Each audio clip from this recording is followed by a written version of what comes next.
The life you dream of will not arrive gently. It will test you. It will throw storms in your path you never predicted, and it will demand more of you than you thought you could endure. There will be times when nothing seems to make sense, when you feel like you are carrying a weight that threatens to crush you. And yet, even in those moments, there is one thing that always belongs to you: your response.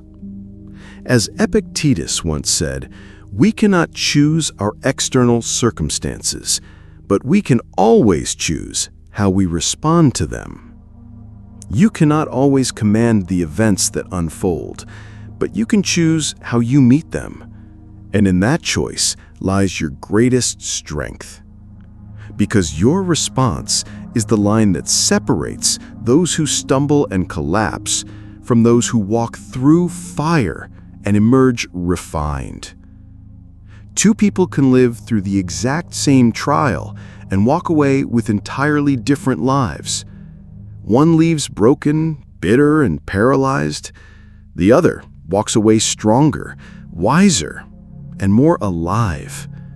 The difference isn't luck, it's mental strength. Mental strength is not some fixed trait reserved for the fortunate. It's not written in your DNA or handed to you at birth. It's something you train, something you forge through deliberate choices and daily practice. And today, I want to show you how to build it, not just to survive, but to thrive no matter what life throws at you. When life challenges you, it's not trying to destroy you, it's calling you higher. Every obstacle is strength training for the soul. Every setback is resistance that forces your mind to adapt and grow. Marcus Aurelius reminded himself, the impediment to action advances action. What stands in the way becomes the way. Think about it this way. If your journey were effortless, it wouldn't change you. Easy never transforms. Difficulty does. In the struggle, resilience is born. In the unexpected detour, creativity awakens.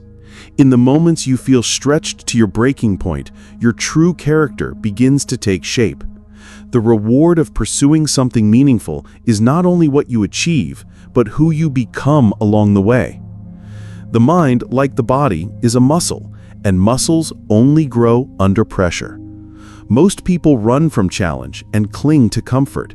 They seek ease, thinking it will protect them, but in reality, it leaves them fragile.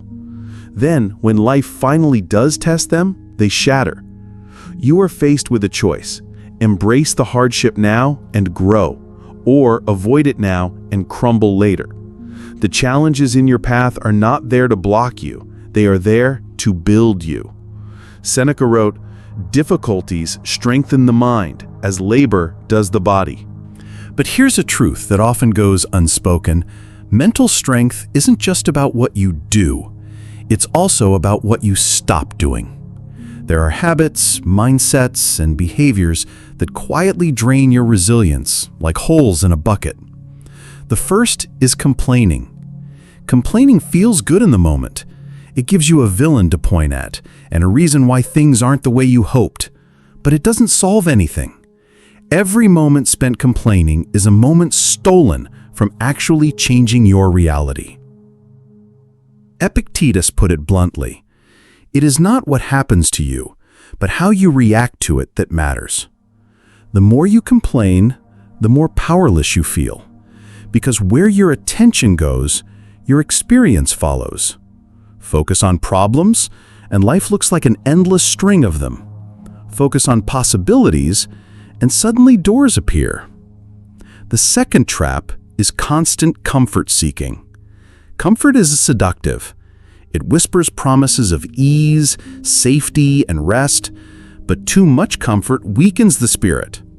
Our world makes it almost effortless to avoid discomfort. Instant access, on-demand everything, endless entertainment.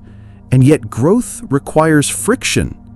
Seneca warned, "Set aside a certain number of days during which you shall be content with the scantiest and cheapest fare, with coarse and rough dress, saying to yourself the while, Is this the condition that I feared?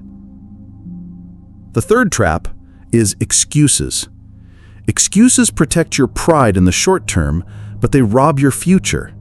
They disguise themselves as reasonable explanations, but at their core, they are resistance. Resistance to doing the very thing that would transform your life. Another truth: if you only act when you feel motivated, you will rarely act at all. Motivation is fleeting, unreliable, and tied to your emotions. Discipline, however, is steady. Discipline does not wait for the perfect mood. It builds systems that force action regardless of how you feel. As Epictetus taught, no great thing is created suddenly. Consistency is where transformation happens, not in the rare sparks of inspiration, but in the daily follow-through. One powerful way to build this strength is to do at least one hard thing every day. Not because you want to suffer, but because deliberately stepping into discomfort makes you resilient.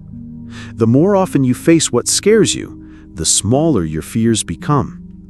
Marcus Aurelius reminded himself, "If you are distressed by anything external, the pain is not due to the thing itself, but to your estimate of it, and this you have the power to revoke at any moment." Every hard thing you face now is a deposit in your future resilience. Courage is a muscle.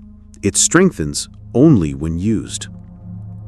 Mental strength also depends on what you allow into your mind. Your thoughts are shaped by the books you read, the people you listen to, the conversations you entertain, and the content you consume. These inputs become the architecture of your worldview. Musonius Rufus, often called the Roman Socrates, said, "If you accomplish something good with hard work, the labor passes quickly, but the good endures." If your inputs are weak, negative, or shallow, your perspective will be the same. If your inputs are wise, empowering, and expansive, your life will follow. And then there is pain. Pain is guaranteed in life. Loss, rejection, disappointment, and heartbreak touch us all. But suffering is not guaranteed. Pain is what happens. Suffering is what you do with it. Seneca wrote, "We suffer more often in imagination than in reality." Pain will shape you no matter what. You only get to decide whether it breaks you or builds you. Another key element of strength is the way you speak to yourself. Your inner critic wants safety, not greatness. If you listen only to its doubts, you will believe you are incapable before you even try. The strong talk back. They use words intentionally, shaping their identity with each phrase. Marcus Aurelius said, "The happiness of your life depends upon the quality of your thoughts." Your brain rewires itself around the stories you tell. You cannot outperform the story you tell yourself, so choose a story that makes you rise. Strength also comes from identity. The most unshakable people don't need to debate with themselves in every challenge. They already know who they are. As Epictetus reminded his students, first, say to yourself what you would be, and then do what you have to do. Think of your own journey. You have already survived every storm that threatened to destroy you. That is proof.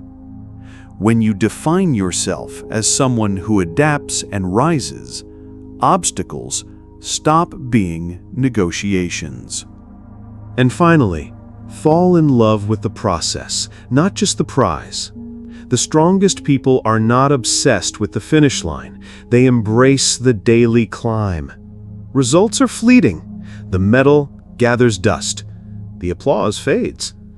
But the process, the hours of practice, the daily discipline, the small victories, this is where life happens.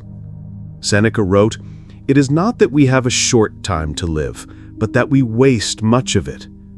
Consistency beats intensity. Show up every day, especially when you least feel like it. That is where strength is forged. When you live this way, you stop breaking at the first obstacle. You stop waiting for life to get easier and instead train yourself to get stronger. You stop asking, "Why me?" and start declaring, "Try me." Life's storms no longer feel like walls. They become weights, and every time you lift them, you grow. One day, you'll look back and realize the things that once tried to crush you became the very things that made you unshakable. The storms that threatened to drown you taught you to breathe deeper. The burdens that seemed unbearable built the strength that now carries you forward. This can be your story.